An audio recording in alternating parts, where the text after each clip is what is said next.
Did you know your garden birds are watching you? Not just visiting, watching. They make decisions based on how you feed them, and in some cases they outsmart you. Well, this is the number one mistake, it's buying store-bought seed mix. It's full of filler, milo and oats. Birds don't want that. They flick through this seed looking for the seed they like, and they leave the rest on the floor, which attracts rats.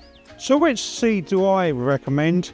It's got to be sunflower hearts. Yes, it costs more money, but the wastage is infinitely less. The birds love it, they don't sift through it, and they just love to eat it. So you will save money in the long term and attract far more birds with sunflower hearts.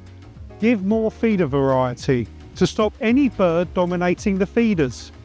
Perhaps peanuts, but do avoid peanuts during nesting because small birds can choke on whole peanuts. So if you do use peanuts, always crush them up. Goldfinch won't just feed anything, they feed Niger seed. With the right feeder, the right seed and the right setup, you can keep your garden just for songbirds.